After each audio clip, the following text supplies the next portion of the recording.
Vous êtes-vous déjà demandé ce qui se passe vraiment dans les derniers instants avant de trépasser? Je ne parle pas de théories religieuses ou de spéculations philosophiques sans fondement.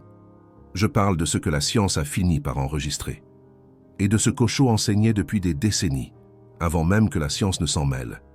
En 2022, des neuroscientifiques de l'Université de Lyon ont réalisé quelque chose d'inédit.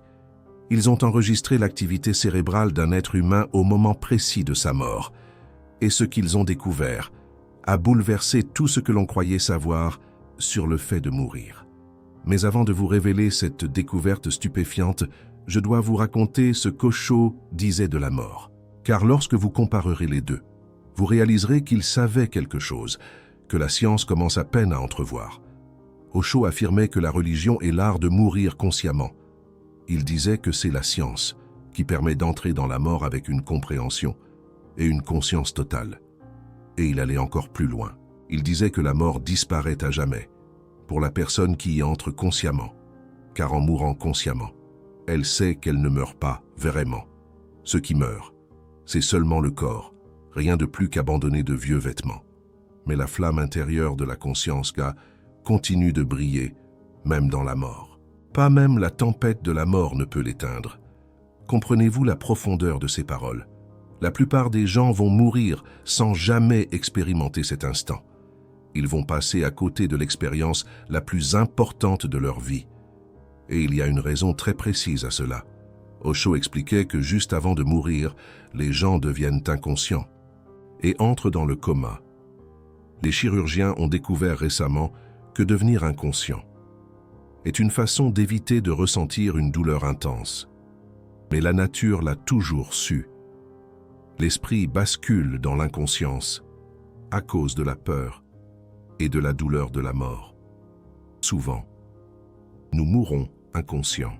C'est pourquoi nous n'avons aucun souvenir de nos vies antérieures. C'est dévastateur quand on y réfléchit. Cela signifie que la plupart des gens traversent l'expérience la plus transformatrice qui soit, sans y être présents, comme dormir pendant le moment le plus crucial de votre existence. Mais voici ce que la science a mis au jour. Lorsqu'un patient de 87 ans a subi une crise cardiaque et est décédé pendant qu'il était sous surveillance, les scientifiques ont pu enregistrer l'activité d'un cerveau humain mourant.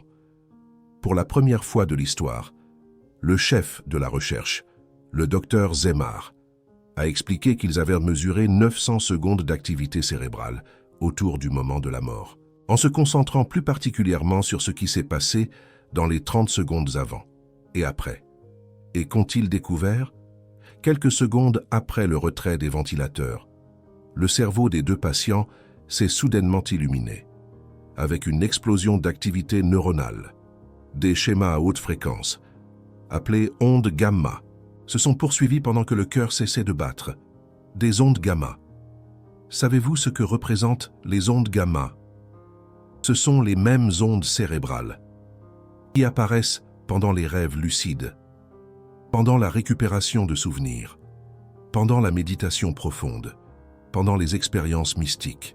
Les chercheurs ont également constaté une augmentation de l'activité électrique dans une région du cerveau appelée la jonction temporo-pariéto-occipitale.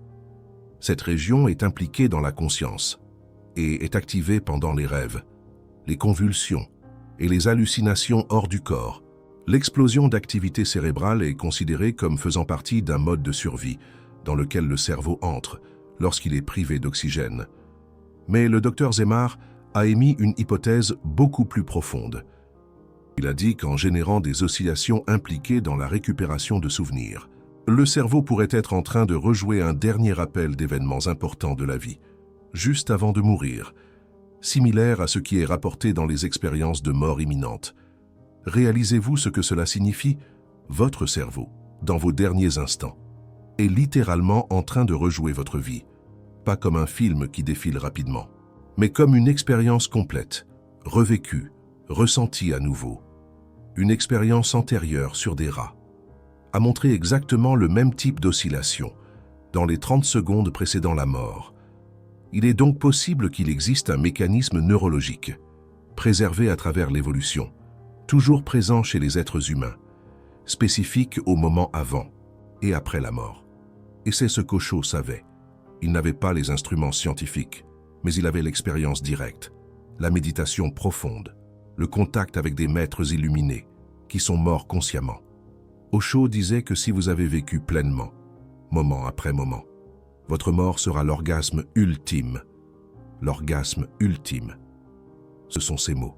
Et maintenant, la science montre que dans les derniers instants, le cerveau entre dans un état altéré de conscience, un état similaire à l'extase, similaire au rêve lucide, similaire à la méditation la plus profonde. Mais voici le problème. Si vous avez passé votre vie entière inconscient, courant d'une distraction à l'autre, évitant le moment présent, que va exactement reproduire votre cerveau dans ces derniers instants? Osho était très clair à ce sujet. Il disait que si vous parvenez à mourir consciemment, la mort n'est qu'une porte vers une nouvelle vie, dans un plan supérieur. Mais pour mourir consciemment, vous devez vivre consciemment. Vous ne pouvez pas mourir consciemment. Sans une longue vie de méditation et de conscience, seule une vie consciente est récompensée par une mort consciente. Laissez-moi répéter cela, car c'est crucial. Vous ne pouvez pas mourir consciemment, sans vivre consciemment. C'est une conséquence directe. Il n'y a pas de raccourci. Il n'y a pas d'astuce de dernière minute. La qualité de votre mort est déterminée par la qualité de votre vie.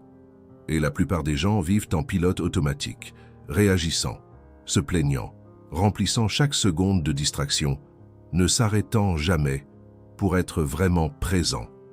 Que vont-ils voir dans ces derniers 7 secondes? Une vie qui n'a jamais été vraiment vécue. Laissez-moi vous parler du phénomène de la revue de vie. Des recherches montrent que la revue de vie comprimée a été constatée chez 13 à 30% des sujets ayant vécu des expériences de mort imminente. Et elle coïncide parfois avec l'expérience de mort imminente proprement dite. Lorsque cette revue se produit, les gens décrivent avoir vu toute leur histoire de vie dans une manifestation instantanée et rapide de mémoire autobiographique. Et c'est fréquemment décrit comme avoir sa vie qui défile devant ses yeux. Mais ce n'est pas seulement se souvenir, c'est re-expérimenter. Les gens ne se souviennent pas seulement, mais re-expérimentent les événements, comme s'ils se produisaient maintenant. Ils rapportent fréquemment que la revue de vie est beaucoup plus vive et détaillée que la mémoire commune, revivant chaque pensée et chaque conversation, connectées aux événements. Et voici quelque chose qui va vous perturber. Les personnes qui ont vécu des expériences de mort imminente décrivent typiquement leur revue de vie d'une perspective de tierce personne. La revue de vie peut inclure la conscience de ce que les autres ressentaient et pensaient à ce moment précis de leur vie, ce qui est souvent surprenant et inattendu pour ceux qui ont vécu cette expérience. Vous comprenez ça? Dans les derniers instants avant de trépasser, vous ne voyez pas seulement votre vie, vous sentez l'impact que vous avez eu sur les autres. Vous expérimentez la douleur que vous avez causée, la joie que vous avez apportée, l'amour que vous avez donné et l'amour que vous avez nié. C'est une revue complète. Pas de votre point de vue, mais du point de vue de tous ceux que vous avez touchés. Imaginez ça un instant. Tous les moments où vous avez été cruel, tous les moments où vous avez été égoïste, tous les moments où vous auriez pu être gentil, mais avez choisi de ne pas l'être, vous allez tous les expérimenter. Pas comme un souvenir, comme une expérience directe, du point de vue de celui qui a reçu. Et tous les moments où vous avez été aimant, tous les moments où vous avez été généreux, tous les moments où vous avez choisi la compassion plutôt que le jugement, vous allez aussi expérimenter cela. Du point de vue de celui qui a été touché par votre amour, Osho le savait.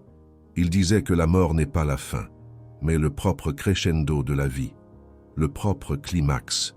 Si vous avez vécu pleinement, moment après moment, votre mort sera l'orgasme ultime.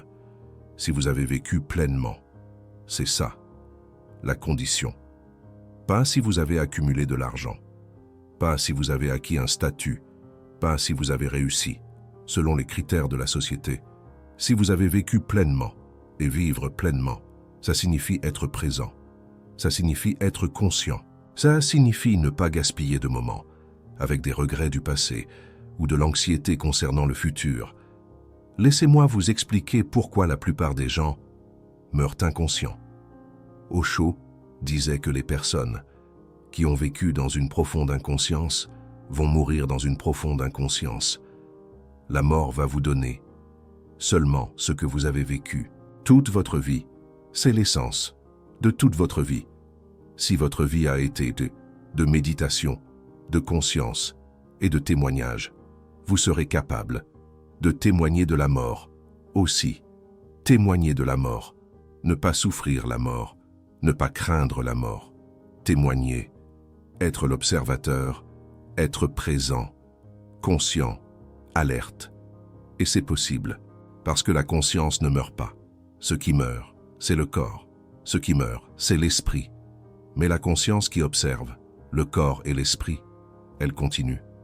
La science ne peut pas encore complètement expliquer ça. Mais ils ont observé quelque chose appelé l'onde de la mort durant la période de ligne droite. Sur l'électroencéphalogramme, les neurones corticaux ont exhibé des dépolarisations marquantes de la membrane qui ont été reflétées comme une onde triphasique de grande amplitude, connue comme l'onde de la mort, en même temps que la dépolarisation anoxique, un blocage des potentiels d'action et la perte des propriétés cellulaires, ont été enregistrés. Malgré toutes les mesures indiquant un cerveau mort, l'état fonctionnel a été inversé. Si la réoxygénation cérébrale était restaurée dans les 2 à 5 minutes, vous comprenez ça? Même après que le cerveau semble mort, selon toutes les mesures, il pouvait encore être ramené à la vie. Il y avait une période de transition, un seuil, un moment entre la vie et la mort, où quelque chose se passait encore. Et c'est à ce moment-là que tout se décide. Osho disait que si la mort est une bénédiction et que vous l'acceptez complètement, en disant oui de tout votre cœur, vous deviendrez parfaitement conscient. Dire oui à la mort vous rend parfaitement conscient. Dire non à la mort, car il vous rend parfaitement inconscient. Un Bouddha meurt en acceptant totalement, sans résistance ni lutte. La différence entre mourir consciemment et mourir inconsciemment, c'est la différence entre dire oui et dire non. La résistance crée l'inconscience, l'acceptation crée la conscience. Et la plupart des gens ont passé toute leur vie à résister à la réalité, à résister au moment présent, à résister à ce qui est. Comment vont-ils soudainement accepter la mort? C'est impossible. Le modèle d'une vie entière ne change pas dans les derniers instants avant de trépasser, mais pour celui qui a pratiqué l'acceptation, pour celui qui a médité, pour celui qui a appris à dire oui à la vie, telle qu'elle est, la mort devient une célébration. Osho disait que ces sannyasins célèbrent la mort aussi, parce que pour lui, la mort n'est pas la fin de la vie, mais le propre crescendo de la vie, le propre climax, c'est l'ultime de la vie. Et il était encore plus direct, il disait que la mort n'est pas quelque chose pour lequel il faut être triste si elle vient, pour une vie réalisée si elle vient, pour une vie, comme un crescendo, son climax. Elle a une beauté propre. Je veux que mon peuple vive pleinement et vive intensément pour brûler la torche de la vie, des deux côtés en même temps, s'ils parviennent à vivre une vie totale et intense dans chacun de leurs actes, leur mort sera quelque chose d'une beauté plus grande que leur vie ne l'a jamais été. Vous réalisez ça? La mort peut être plus belle que la vie. Si la vie a été vécue correctement, si chaque moment a été embrassé, si chaque expérience a été pleinement vécue, mais pour la plupart des gens, la mort sera juste un moment perdu de plus, une expérience gaspillée de plus, parce qu'ils n'ont jamais appris à être présents. Laissez-moi vous raconter ce qui arrive avec la peur de la mort. Osho disait que tout le monde a peur de la mort, pour la simple raison que nous n'avons pas encore goûté à la vie. L'homme qui sait ce qu'est la vie n'a jamais peur de la mort, Il souhaite la bienvenue à la mort. Vous avez remarqué, l'inversion ici, la peur de la mort, n'est pas réellement la peur de mourir. C'est la peur de ne jamais avoir vécu. C'est la peur de réaliser, dans les derniers instants avant de trépasser, que vous avez gaspillé l'opportunité, que vous étiez tellement occupé à planifier, à vous inquiéter, à vous distraire, que vous n'avez jamais pris le temps de réellement vivre. Osho est allé encore plus profond. Il disait que la peur de la mort est la peur du temps. Et la peur du temps est, profondément, la peur de moments non vécus, d'une vie non vécue. Vivez plus, et vivez plus intensément. Vivez dangereusement. C'est votre vie. Et c'est ça, la prescription. Ne pas méditer, pendant des heures, en essayant de se préparer à la mort, mais vivre, complètement, intensément, sans réserve, parce que dans le passé, vous n'avez pas vécu, et il n'y aura pas de futur. La peur surgit, non pas à cause de la mort, mais à cause de la vie non vécue. Si la peur de la mort apparaît, ça signifie qu'il y a des lacunes qui ne sont pas remplies de vie, des lacunes, des moments vides, des opportunités perdues, et ces lacunes vont vous hanter dans les derniers instants avant de trépasser. Laissez-moi vous expliquer comment la conscience change tout. Osho disait que la plus grande découverte dans la vie, le trésor le plus précieux, est la conscience. Sans elle, vous êtes condamné à être dans l'obscurité, plein de peur, et vous allez continuer à créer de nouvelles peurs. Il n'y a pas de fin à ça. Vous allez vivre avec la peur, vous allez mourir avec la peur. Et voici la clé. Il disait que seulement votre mort, sortant du corps, avec pleine conscience, non seulement vous permettra de comprendre la peur, mais vous permettra d'oublier complètement la peur. Sortir du corps avec pleine conscience. C'est ce que les maîtres illuminés font. C'est ce que Osho a fait. Cela est ce qui est possible pour quiconque a dévoué sa vie à la conscience. Ceux qui sont conscients reconnaissent que la mort est possible à chaque instant. Cette conscience aide la personne à vivre ce moment le plus profondément possible. Vous voyez la logique, n'est-ce pas? La conscience de la mort ne crée pas la peur. Elle crée l'intensité, elle crée la présence, elle crée l'urgence de vivre maintenant, parce que maintenant est tout ce qui nous est garanti. Les gens qui évitent de penser à la mort vivent comme s'ils étaient immortels. Et c'est pourquoi ils vivent superficiellement, remettant à plus tard, attendant, planifiant pour un futur qui pourrait ne jamais arriver. Les gens qui embrassent la conscience de la mort vivent comme si chaque moment était le dernier. Et c'est pourquoi ils vivent profondément, intensément, complètement. Et quand la mort arrive finalement, qui est le plus préparé? Osho avait une observation cruciale sur la peur. Il disait que la peur ne doit pas être conquise, sinon vous resterez toujours avec la peur de la peur conquise. La peur doit être envisagée pour être transcendée. L'angoisse doit être envisagée pour être transcendée. Et plus la rencontre est authentique, plus vous la regardez en face, plus vous regardez les choses telles qu'elles sont, plus rapidement la transformation va se produire. Vous ne transcendez pas la peur en la fuyant, vous la transcendez en l'envisageant, en la regardant directement, en acceptant son existence. Et la peur de la mort est la peur la plus fondamentale. Toutes les autres peurs en sont dérivées. Peur de perdre de l'argent, peur de perdre son statut, peur de perdre des relations.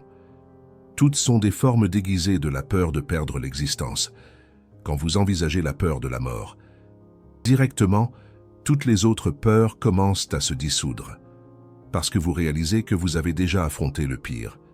Qu'est-ce qui pourrait encore vous effrayer? Laissez-moi vous parler de la mort d'Osho. Osho a quitté son corps le 19 janvier 1990 dans son ashram à Pune. Satya Vedanta a expliqué qu'Osho a quitté son corps d'une manière très consciente, comme le faisaient les maîtres zen. Jusqu'au dernier souffle, Osho était conscient. C'est cela la mort d'un maître, mourir consciemment, avec pleine conscience, conscient au dernier moment que la mort arrive. jusqu'au dernier souffle, conscient. Cela n'arrive pas par accident. C'est le résultat de toute une vie de pratique, de méditation, de conscience cultivée moment après moment. Et Osho a dit quelque chose sur ce qui se passe après. Il a dit qu'il aimerait simplement être pardonné et oublié. Il n'y a pas besoin de se souvenir de lui. Le besoin est de se souvenir de soi-même. Et il est allé plus loin. Il a dit qu'il serait ici dans les vents, dans l'océan. Et si vous l'avez aimé, si vous avez eu confiance en lui, vous le sentirez de 1001 manières. Dans vos moments de silence, vous sentirez soudainement sa présence. Une fois qu'il est sans corps, sa conscience est universelle. Conscience universelle, non limitée par un corps, non attachée à un lieu, disponible pour quiconque se syntonise. Et c'est ce qui arrive à la conscience quand elle quitte le corps consciemment. Elle n'est pas détruite, elle s'étend. Mais pour celui qui meurt inconscient, que se passe-t-il? Osho disait que nous mourons souvent inconsciemment. C'est pourquoi nous n'avons pas de mémoire de nos morts passées, sans mémoire, sans apprentissage. Le même cycle se répétant infiniment. Naissance, vie inconsciente, mort inconsciente. Et encore, et encore. La mort consciente brise ce cycle. C'est la porte vers quelque chose de complètement différent. Laissez-moi vous donner les signes que vous vous préparez à mourir consciemment. Premier signe. Vous devenez plus présent, moins perdu dans les pensées sur le passé et le futur, plus attentif à ce qui se passe maintenant, à cet instant. Deuxième signe. La peur de la mort diminue. Non pas parce que vous niez la mort, mais parce que vous vous familiarisez avec elle, en la contemplant, en l'acceptant comme une partie naturelle de l'existence. Troisième signe. Vous vivez plus intensément. Chaque expérience a plus de profondeur. Chaque relation a plus de signification, parce que vous savez que rien n'est garanti. Quatrième signe. Vous lâchez prise sur les attachements, pas de manière forcée, mais naturellement, en réalisant que vous ne pouvez rien emporter avec vous, que la seule chose qui demeure est la conscience. Cinquième signe. Vous développez de la compassion. Parce que lorsque vous contemplez votre propre mort, vous contemplez automatiquement la mort de tous, et cela crée de l'empathie, de la connexion, de l'amour. Sixième signe, vous méditez régulièrement, non pas comme une obligation, mais comme une nécessité, comme une façon de se connecter avec la partie de vous qui ne meurt pas, avec la conscience qui témoigne de tout. Septième signe, vous faites la paix avec votre passé, en pardonnant, en libérant les ressentiments. Parce que vous savez que vous ne voulez pas porter ce poids jusqu'au dernier moment. Si vous avez reconnu plusieurs de ces signes, vous êtes sur la bonne voie. Vous vous préparez, consciemment ou inconsciemment, à une mort digne. Une mort qui est une célébration, pas une tragédie. Laissez-moi vous donner une pratique spécifique qui peut transformer votre relation avec la mort. Osho enseignait une méditation appelée « visualisation de la mort ». Vous vous allongez, vous fermez les yeux et vous imaginez que vous êtes en train de mourir, pas dans un futur lointain, maintenant, à cet instant. Vous sentez votre corps devenir lourd, froid. La respiration se faisant plus lente, plus superficielle, les pensées se dissolvant. Et vous observez simplement, sans panique, sans résistance, simplement, en témoignant du processus. Au début, cela va réveiller la peur, l'inconfort. Mais avec la pratique, quelque chose change. Vous commencez à réaliser qu'il existe quelque chose en vous qui observe tout le processus, quelque chose qui n'est pas affecté, quelque chose qui demeure. C'est la conscience, et c'est la partie de vous qui ne meurt pas. Quand vous vous familiarisez avec elle à travers la méditation, la mort perd sa terreur, parce que vous savez que vous n'êtes pas le corps qui va mourir. Vous êtes la conscience qui témoigne du corps. Laissez-moi vous raconter le paradoxe du temps dans les derniers instants. Les chercheurs ont noté qu'aucune de ces théories n'explique complètement comment il est possible pour une quantité aussi vaste d'informations, dans de nombreux cas, tous les événements d'une vie d'une personne, de se manifester dans une période de quelques secondes, et fréquemment beaucoup moins. Une explication est que notre perception normale du temps est simplement un produit de notre état normal de conscience. Dans de nombreux états altérés de conscience, le temps ralentit si dramatiquement que des secondes semblent s'étendre en minutes. C'est une caractéristique commune des situations d'urgence, de méditation profonde, d'expériences psychédéliques. Alors, dans les derniers instants, vous pouvez expérimenter ce qui semble être des heures, des jours, une vie entière. Le temps n'est pas ce que nous pensons qu'il est. C'est une construction de l'esprit. Et dans les états altérés, cette construction se dissout. Et si vous avez passé toute votre vie à vous identifier au temps, à courir, à vous précipiter, sans jamais avoir assez de temps, ces derniers instants avant de trépasser seront une révélation choquante. Soudain, le temps est infini, et vous réalisez qu'il l'a toujours été. Osho a dit quelque chose de crucial à ce sujet. Il a dit qu'il n'existe que cet instant. Le passé est déjà loin. Le futur n'est pas encore arrivé. Tout ce qui existe, c'est ce moment présent. Et dans les derniers instants avant de trépasser, cette vérité devient impossible à ignorer. Vous êtes face à face avec le maintenant, sans échappatoire, sans distraction. Si vous n'avez jamais appris à être dans le maintenant, cette rencontre sera terrifiante, inconnue, écrasante.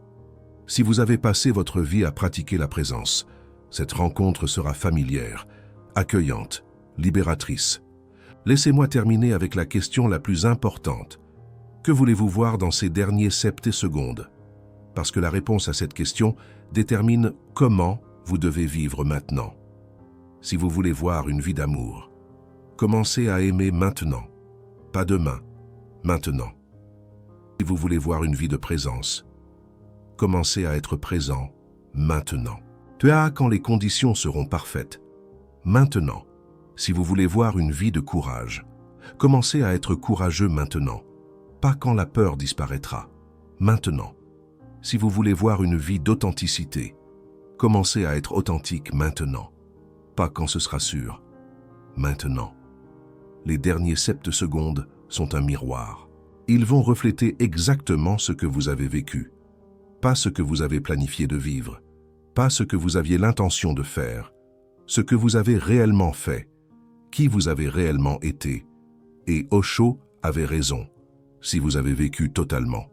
Ces 7 secondes seront l'orgasme définitif, la célébration maximale, le crescendo de tout ce que vous avez expérimenté. Si vous avez vécu à moitié, préoccupé, distrait, à remettre à plus tard, ces 7 secondes seront une lamentation, une perception trop tardive, une opportunité perdue pour toujours. Le choix est le vôtre, et il est fait maintenant, en cet instant, avec chaque décision que vous prenez, avec chaque moment que vous choisissez d'être présent ou absent. Osho a dit qu'il voulait que son peuple vive totalement et vive intensément. Pour brûler la torche de la vie des deux côtés en même temps. Brûler des deux côtés, ne rien garder pour plus tard, ne pas réserver d'énergie pour un futur incertain. Tout donner maintenant, parce que dans les derniers septésecondes, il n'importera pas ce que vous avez gardé. Il importera seulement ce que vous avez brûlé, ce que vous avez vécu, ce que vous avez expérimenté complètement. La question que je vous pose est simple. Si vous trépassiez aujourd'hui, qu'est-ce que votre cerveau reproduirait dans ces derniers septésecondes? Êtes-vous satisfait de cette réponse? Sinon, que allez-vous changer? Et quand allez-vous commencer? La mort n'attend pas. La conscience ne peut pas être reportée. Le moment de vivre est maintenant. Commentez ci-dessous ce que vous changeriez dans votre vie si vous saviez qu'il ne vous restait que 7 secondes. Et qu'est-ce qui vous empêche de faire ce changement maintenant? Je répondrai à tous dans les prochaines heures.